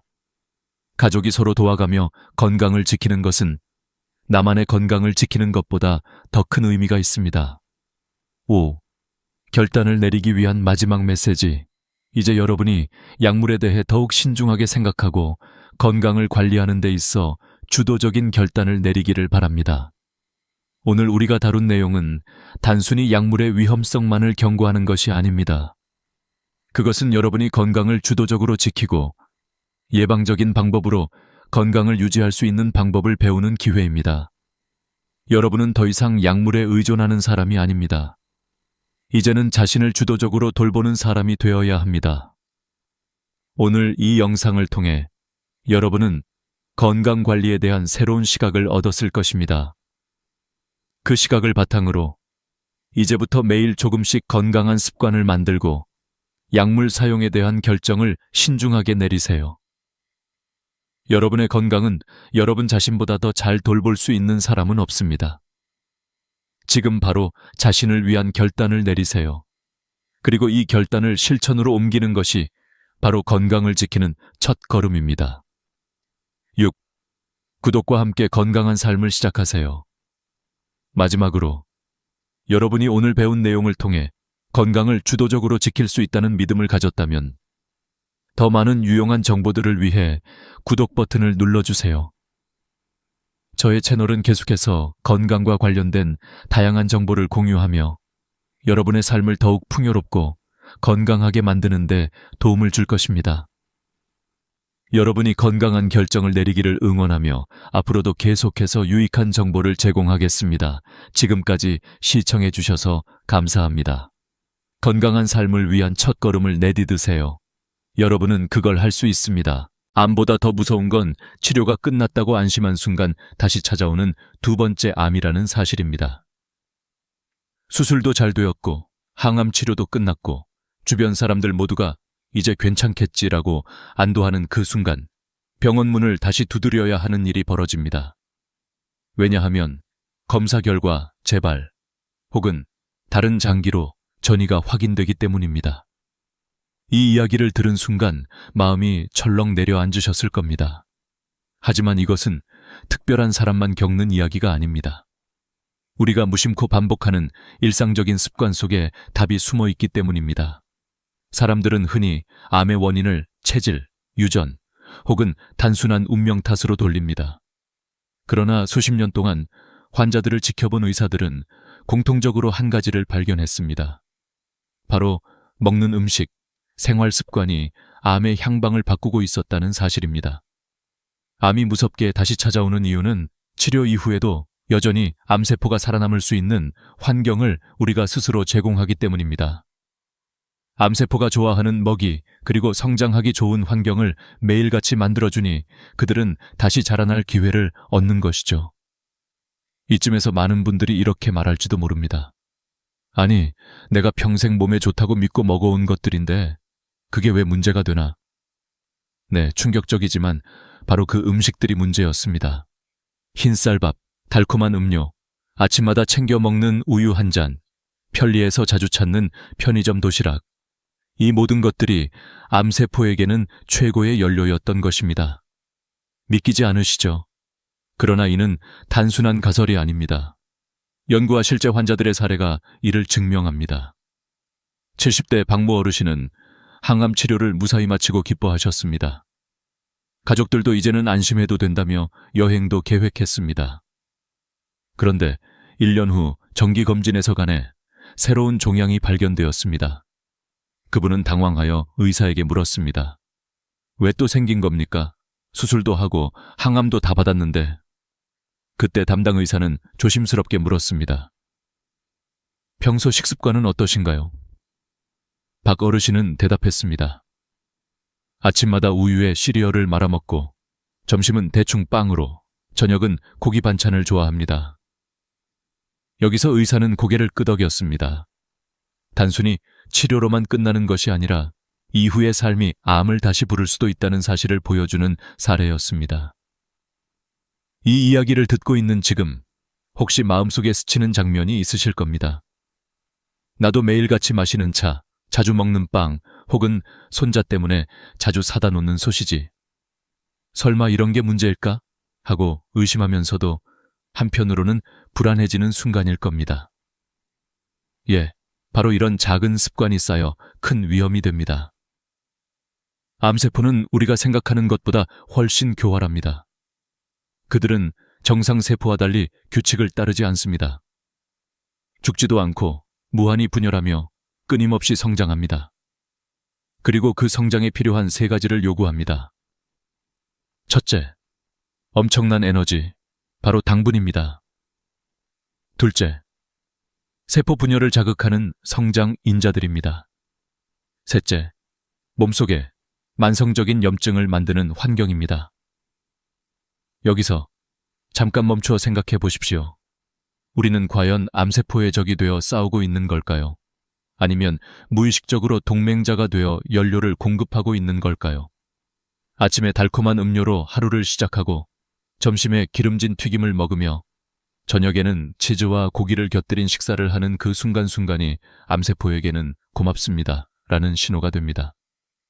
많은 분들이 나는 이제 나이도 많으니 어쩔 수 없지 라고 말씀하십니다.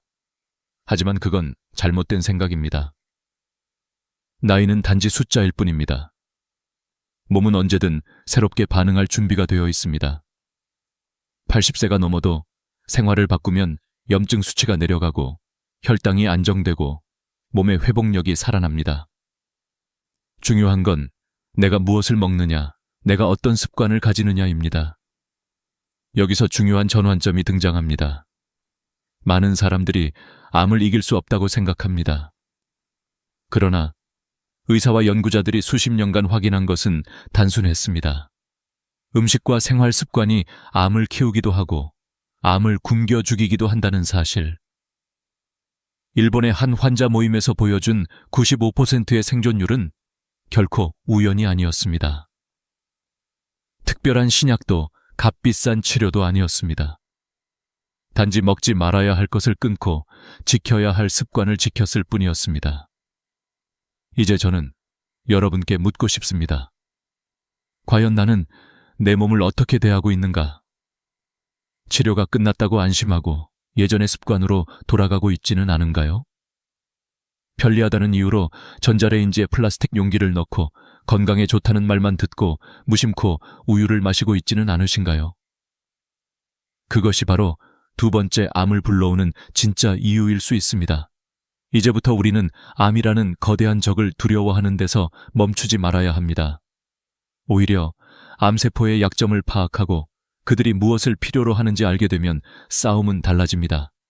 그리고 그 첫걸음은 바로 나의 식탁에서 시작됩니다.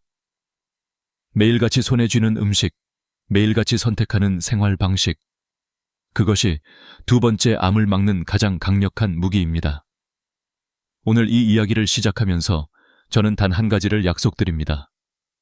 끝까지 함께 하신다면 암을 단순히 두려움의 대상이 아니라 충분히 통제할 수 있는 존재로 바라보게 될 것입니다. 두 번째, 암이 다시 우리를 찾아오기 전에 우리는 먼저 문을 닫아야 합니다. 그것이 바로 이 이야기의 시작입니다. 사람들이 가장 크게 오해하는 부분은 이것입니다. 병원에서 치료를 받으면 모든 게 끝났다고 믿는다는 것이죠. 그러나 진실은 그 이후부터가 더 중요합니다. 병원에서의 치료는 마치 불이 난 집에서 불길을 급히 끄는 것과 같습니다. 불은 껐지만 재는 여전히 남아있고 작은 불씨가 남아있다면 언제든 다시 타오를 수 있습니다. 암도 똑같습니다. 수술과 항암, 방사선이 불길을 끄는 과정이라면 이후의 생활은 다시 불이 붙지 않도록 재를 관리하는 과정입니다. 그런데 많은 사람들이 이 단계를 소홀히 하면서 두 번째 암이라는 무서운 불길을 다시 맞이하게 되는 것이죠. 여기서 숨겨진 진실 하나를 드러내겠습니다. 암세포는 단순한 세포 변이가 아닙니다. 그들은 우리의 생활 습관에 민감하게 반응합니다.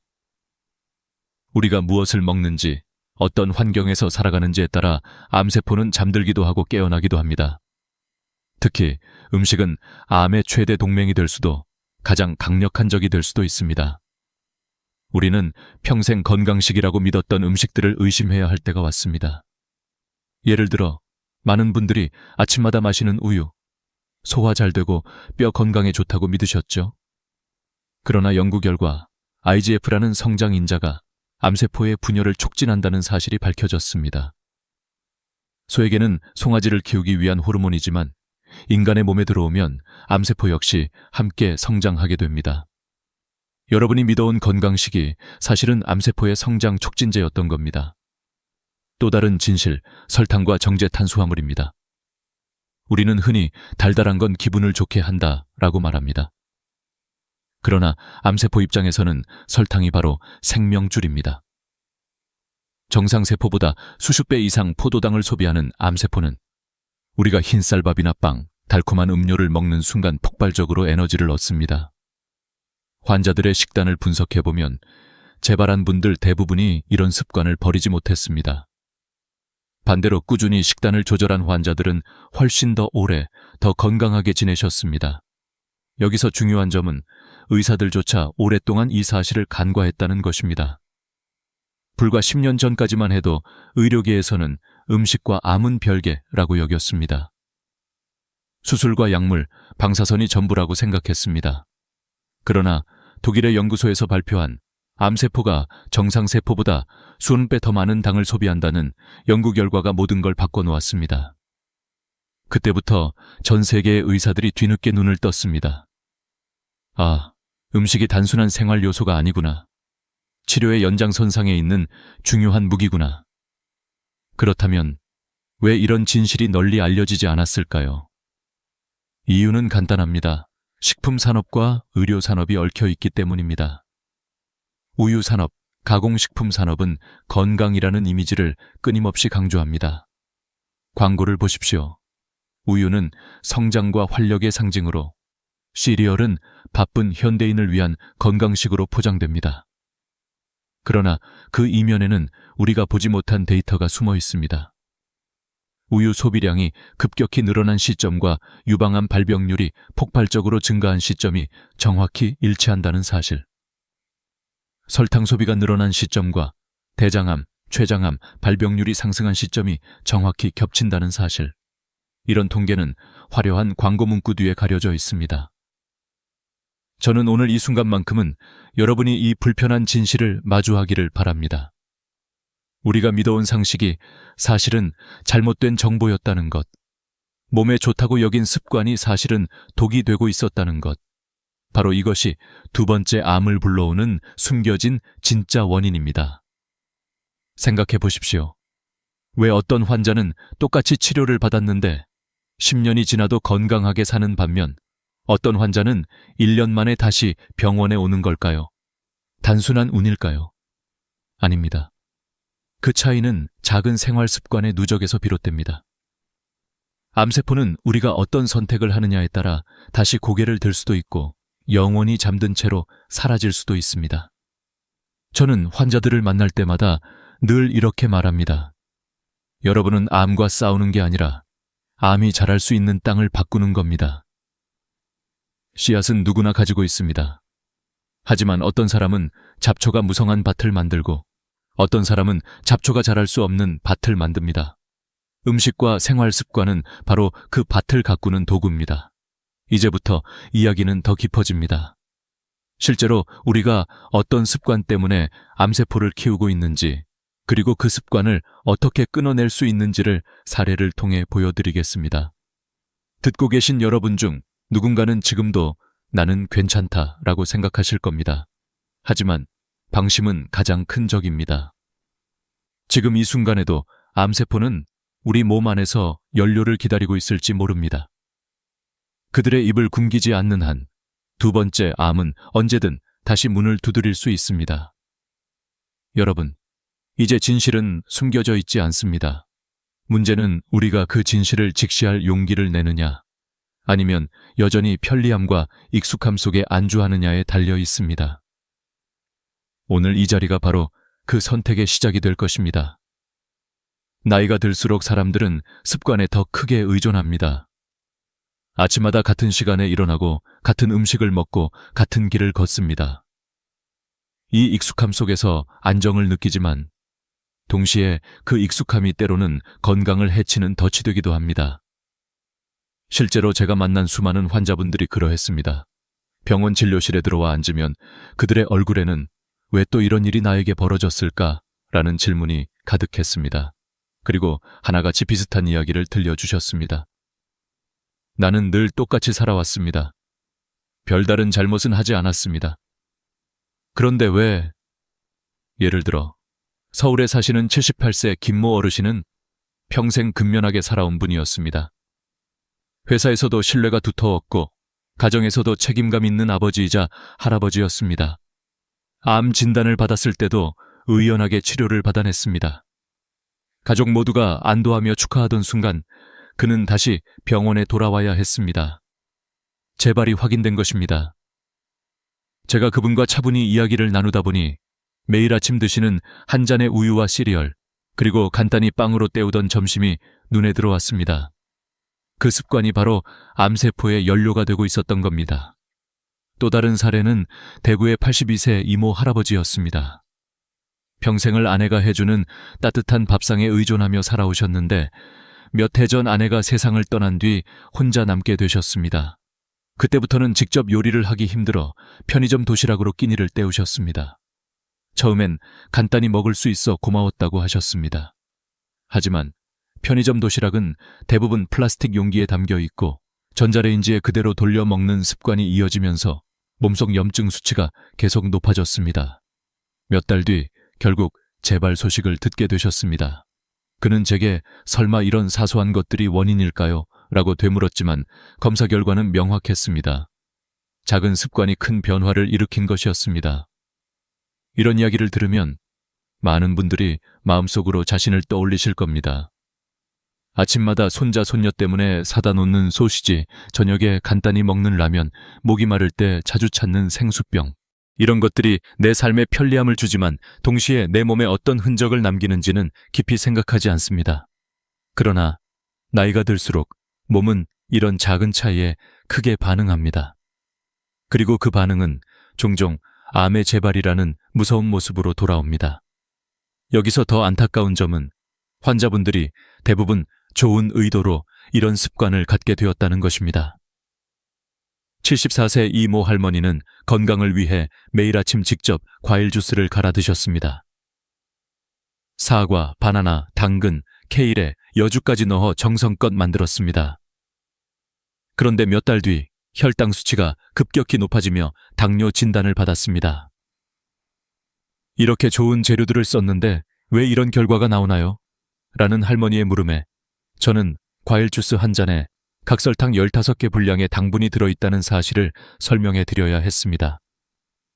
의도는 건강이었지만 결과는 정반대였습니다. 이렇듯 우리의 선의조차 때로는 몸을 해칠 수 있습니다. 좋은 줄 알고 건강에 이롭다고 믿었던 음식들이 사실은 암세포를 위한 연회장이 되어버리는 것입니다. 문제는 이 진실을 늦게 알게 되면 이미 되돌릴 수 없는 상황이 펼쳐진다는 점입니다. 그래서 지금 이 순간, 아직 늦지 않았을 때 깨닫는 것이 중요합니다. 저는 환자분들께 항상 이렇게 말씀드립니다. 당신의 식탁이 당신의 약국이 될 수도 있고 독약이 될 수도 있습니다. 이것은 단순한 비유가 아닙니다. 같은 연령대, 같은 치료를 받은 환자라 해도 식탁 위 선택에 따라 완전히 다른 길을 걷게 됩니다. 어떤 분은 10년이 지나도 건강하게 삶을 이어가고 어떤 분은 몇 년 만에 다시 병원에 들어옵니다. 그 차이는 결국 생활의 누적입니다. 여러분께 다시 묻고 싶습니다. 지금 내 주방에 놓여 있는 것들은 나를 살리는 약인가요? 아니면 암세포를 키우는 독인가요? 오늘 들려드린 김 어르신, 이 할아버지, 이 할머니의 이야기는 결코 남의 이야기가 아닙니다. 우리 부모님의 이야기일 수도 있고 바로 내 이야기일 수도 있습니다. 그러니 이제는 나는 괜찮겠지 라는 방심에서 벗어나야 합니다. 암은 언제나 작은 틈을 노립니다. 우리가 놓치고 있는 사소한 습관, 편리함에 의지한 선택, 익숙함 속의 방심이 바로 그 틈입니다. 이 틈을 닫아내는 것이 바로 우리가 할 수 있는 가장 현실적인 예방이고 재발을 막는 유일한 길입니다. 앞으로 이어질 이야기는 이 사소한 습관들이 실제로 몸에 어떤 영향을 끼치는지, 그리고 의학적으로 어떻게 증명되었는지에 관한 부분입니다. 지금까지는 사례를 통해 진실을 보았다면 이제는 수치와 연구를 통해 더 분명히 확인할 시간입니다. 여러분이 믿음을 가질 수 있도록, 그리고 다시는 두 번째 암에 휘둘리지 않도록 말입니다. 환자들의 이야기는 때로는 마음을 움직이는 힘이 있지만 과학적 근거가 함께할 때 비로소 더 큰 설득력을 갖습니다. 오늘 이 자리에서는 실제 의학 연구와 데이터를 통해 우리가 매일 접하는 음식과 습관이 어떻게 암과 연결되는지를 보여드리겠습니다. 이런 자료를 접하고 나면 이건 단순한 우연이 아니구나 라는 확신을 갖게 되실 겁니다. 먼저 독일 막스 플랑크 연구소에서 진행된 연구 결과입니다.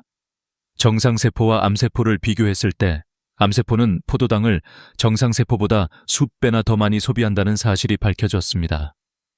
이것은 단순한 실험실 발견이 아니라 실제 환자들의 생존율과 직결되는 중요한 발견이었습니다. 당분을 줄이는 식단을 실천한 환자들의 경우 10년 생존율이 90% 이상을 기록했으며 일본 이즈모 암 환자 모임에서는 무려 90%라는 놀라운 수치를 보여주었습니다. 이것은 세계 평균 생존율과 비교했을 때 거의 기적에 가까운 결과였습니다. 한국의 통계도 살펴보겠습니다. 1970년대 한국인의 1인당 연간 설탕 소비량은 3,002kcal였습니다. 그 당시 암 발병률은 인구 10만 명당 3,307명이었습니다. 그런데 2020년 설탕 소비량은 24,716으로 약 7.7배 증가했고 암 발병률은 263명으로 무려 8배 가까이 늘었습니다.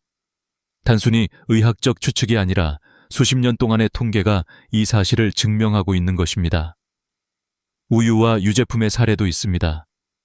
1970년 한국인의 연간 우유 소비량은 3.4리터에 불과했습니다.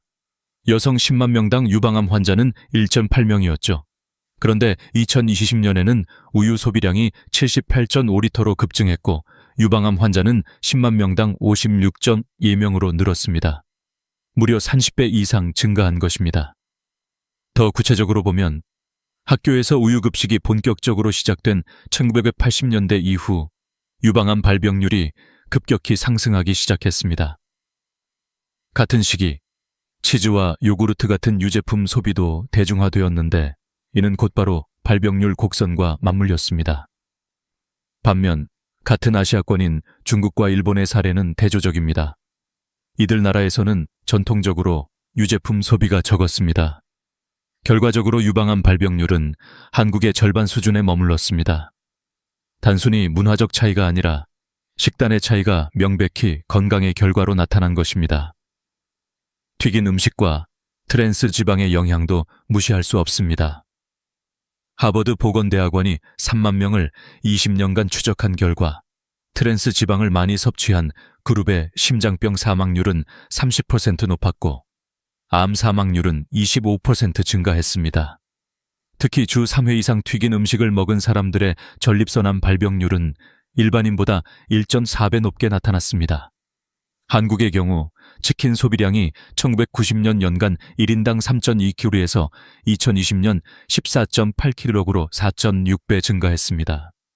같은 기간 대장암 발병률도 2.3배 늘어났습니다. 이것은 단순한 우연의 일치가 아니라 뚜렷한 인과관계를 시사하는 데이터입니다. 가공육의 위험성은 세계보건기구가 이미 확인했습니다. 햄, 소시지, 베이컨 같은 가공육은 1급 발암물질로 분류되었습니다. 매일 50긴무만 먹어도 대장암 위험이 18% 증가합니다. 햄 2장, 소시지 1개 정도의 양이 바로 그 수치입니다. 한국인의 가공육 소비량은 1980년 0.8kg에서 2020년 8.9kg로 11배 증가했습니다. 그리고 같은 기간 대장암 발병률은 4배 이상 높아졌습니다. 젊은 층에서 대장암이 늘어난 것도 바로 이 시기였습니다. 이 수치들을 보면 분명히 알 수 있습니다. 암은 단순히 유전이나 체질 때문만이 아니라 생활 습관과 식단의 영향을 크게 받습니다. 그리고 그 변화는 몇십 년이라는 긴 시간에 걸쳐 드러납니다. 우리의 부모 세대가 경험하지 않았던 질병들이 오늘날 급격히 늘어난 이유는 바로 우리의 식탁이 바뀌었기 때문입니다. 그러니 이제는 분명히 말할 수 있습니다. 암은 불가항력적인 운명이 아니라 우리가 만들어낸 결과일 수 있다는 것. 그리고 그 결과를 되돌리는 길도 여전히 남아있다는 것입니다. 데이터는 냉정합니다. 그러나 동시에 희망을 줍니다. 왜냐하면 생활을 바꾸면 수치도 바뀌기 때문입니다. 일본 이즈모 모임의 사례가 그것을 증명합니다. 이제 중요한 질문이 남습니다. 그렇다면 우리는 어떻게 달라져야 하는가? 통계와 연구가 사실을 보여주었다면 이제 우리의 몫은 행동입니다. 다음으로는 이 변화를 어떻게 시작할 수 있는지 누구나 따라할 수 있는 구체적인 방법을 나누겠습니다. 두 번째, 암을 막기 위한 길, 그것은 거창한 치료법이 아니라 작은 생활의 전환에서 시작됩니다. 사람들이 변화를 두려워하는 이유는 단순합니다. 너무 크고 버거운 과제를 떠올리기 때문입니다. 이제부터 나는 아무것도 먹지 말아야 하나? 평생 좋아하던 음식을 다 끊어야 하나? 이런 생각이 드는 순간 마음은 금세 무너집니다. 하지만 제가 수많은 환자들과 함께 걸어오며 배운 것은 변화는 결코 거창한 것에서 시작되지 않는다는 사실입니다. 오히려 아주 작은 선택, 사소한 습관의 전환이 쌓여 큰 기적을 만듭니다. 예를 들어 가공육을 매일 먹던 분들에게 저는 이렇게 말합니다. 내일부터 당장 끊지 마십시오. 이번 주에는 단 하루만 가공육을 빼보세요. 그리고 그 하루를 견딘 환자들은 이렇게 이야기합니다. 생각보다 어렵지 않네요. 그 작은 성공이 다음 주에는 이틀, 그 다음 주에는 사흘로 이어집니다. 결국 몇 달 뒤에는 가공육이 식탁에서 완전히 사라집니다.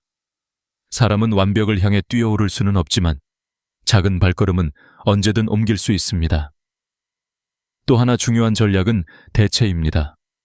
좋아하던 것을 억지로 끊는 대신 다른 것으로 바꾸는 것입니다. 우유 대신 두유나 귀리 우유를, 튀긴 음식 대신 구운 음식이나 삶은 음식을, 흰쌀밥 대신 현미와 잡곡밥을 선택하는 것이죠.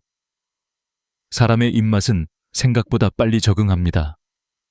처음에는 밍밍하게 느껴지던 현미밥이 어느새 고소하게 다가오고 기름에 튀기지 않은 닭고기가 오히려 담백하게 느껴집니다. 운동 역시 마찬가지입니다. 많은 분들이 운동이라고 하면 헬스장 등록부터 떠올립니다. 그러나 필요한 것은 하루에 30분 가볍게 걷는 것부터입니다. 동네 공원을 걷거나 계단을 오르는 것만으로도 몸은 반응합니다. 실제로 어떤 환자분은 의사의 권유로 하루 만보를 걷기 시작했는데 몇 달 만에 혈당과 혈압 수치가 눈에 띄게 안정되었습니다. 특별한 약을 추가하지도 않았습니다. 몸은 우리가 주는 신호에 정직하게 반응합니다.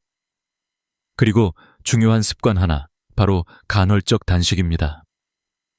하루 3끼를 꼬박꼬박 먹어야 건강하다는 믿음이 오래도록 자리 잡아왔습니다.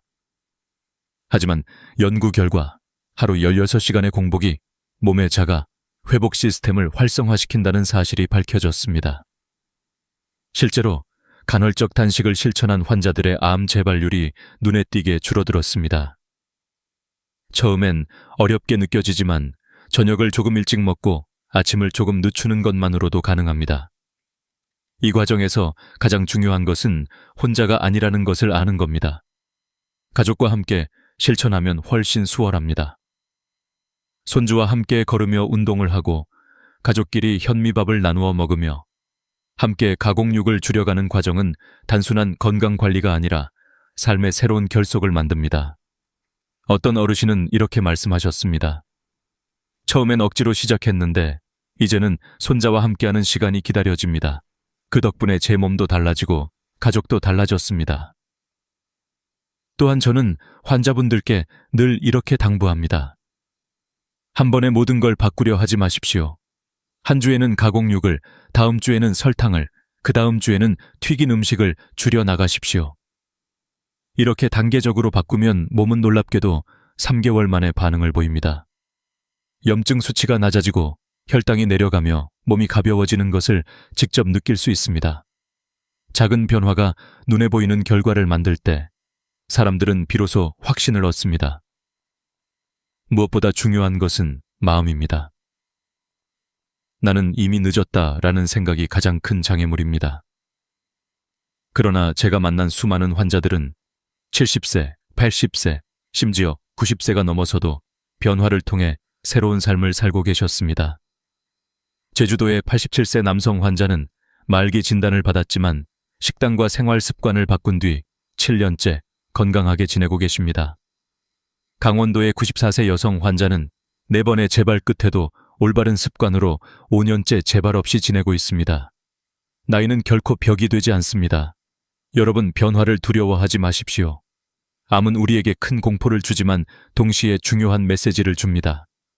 삶을 다시 설계하라는 것입니다. 지금이 바로 그 시작점입니다. 오늘 당장 식탁 위에서 소시지 하나를 내려놓는 것, 편의점 도시락 대신 직접 끓인 국 한 그릇을 선택하는 것, 엘리베이터 대신 계단을 오르는 것. 그 작은 발걸음이 두 번째 암의 그림자를 막아내는 강력한 방패가 됩니다. 곧 마지막 이야기가 남아 있습니다. 지금까지는 암을 부르는 원인과 그것을 끊어내는 방법을 다루었다면 이제는 삶 전체에서 얻을 수 있는 궁극적인 교훈을 나눌 시간입니다. 숫자와 연구를 넘어 결국 우리에게 남는 것은 살아온 방식과 마음가짐입니다. 그 메시지가 여러분의 내일을 바꾸는 힘이 되기를 바랍니다.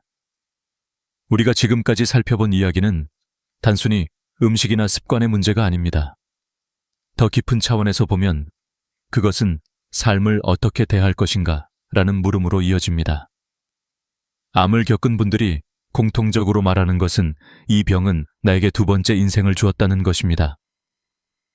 치료 이후에도 예전처럼 살았다면 다시 재발했을지도 모르지만 생활을 바꾸고 마음을 바꾸면서 비로소 새로운 길을 걷게 되었다는 고백입니다.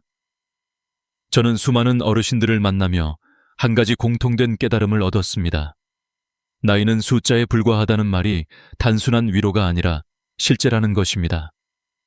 70세든 80세든 심지어 90세든 올바른 습관을 시작한 순간 몸은 놀라운 회복력을 보여주었습니다. 그것은 의학적으로도 설명할 수 있습니다. 인체는 끊임없이 새로운 세포를 만들어내고 손상된 세포를 교체합니다. 올바른 환경을 주면 이 과정은 늦은 나이에도 여전히 작동합니다. 결국 중요한 것은 내가 어떤 마음으로 오늘을 사느냐입니다. 이 지점에서 우리는 인생의 중요한 교훈을 얻습니다. 암은 단순한 질병이 아니라 삶을 비추는 거울이라는 것입니다. 무심코 지나친 선택, 편리함에 기대던 습관, 작은 방심이 결국 큰 결과로 이어집니다. 그러나 반대로 작은 선택의 변화가 또 다른 기적을 만듭니다. 오늘 한 끼를 바꾸는 것이 내일 걷는 30분이 결국 내 삶 전체를 바꾸는 힘이 됩니다. 저는 한 환자분의 말을 결코 잊을 수 없습니다. 80대 초반에 한 할아버지께서 이렇게 말씀하셨습니다. 암을 통해 저는 비로소 삶을 배우게 되었습니다. 이전에는 늘 바쁘게 살면서 가족과의 식사 시간을 소홀히 했는데 이제는 함께 앉아 밥을 먹는 순간이 가장 소중합니다. 그의 얼굴에는 평온함이 가득했습니다. 병이 주었던 고통은 여전했지만 그 고통이 남긴 교훈은 오히려 삶을 더 깊게 만들어 주었습니다. 이 교훈은 우리 모두에게 필요합니다. 암이 있든 없든 나이가 많든 적든 삶은 언제나 선택의 연속입니다. 그리고 그 선택이 나를 살리기도 해치기도 합니다.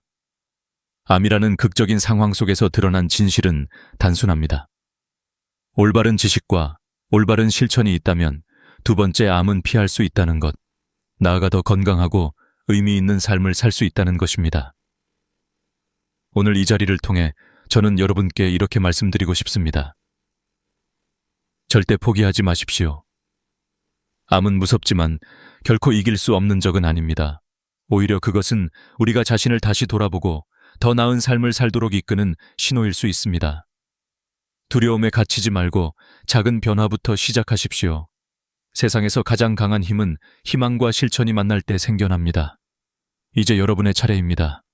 오늘부터 무엇을 끊고 무엇을 시작하시겠습니까? 가공육을 내려놓을 것인지, 설탕을 줄일 것인지, 아니면 저녁을 조금 일찍 끝내고 공복 시간을 늘릴 것인지, 어떤 선택이든 좋습니다. 중요한 건 지금 바로 첫걸음을 떼는 것입니다. 마지막으로 부탁드립니다. 이 영상이 마음에 와닿으셨다면 구독과 좋아요를 눌러주시고 앞으로도 이어질 이야기를 함께 해주시기 바랍니다. 저희는 더 많은 지혜와 사례를 나누어 드릴 것이고 여러분은 그 안에서 새로운 삶의 방향을 발견하게 될 것입니다. 암은 끝이 아니라 다시 시작할 수 있는 기회입니다. 오늘보다 더 나은 내일을 향해 우리 모두 함께 나아가길 바랍니다. 감사합니다.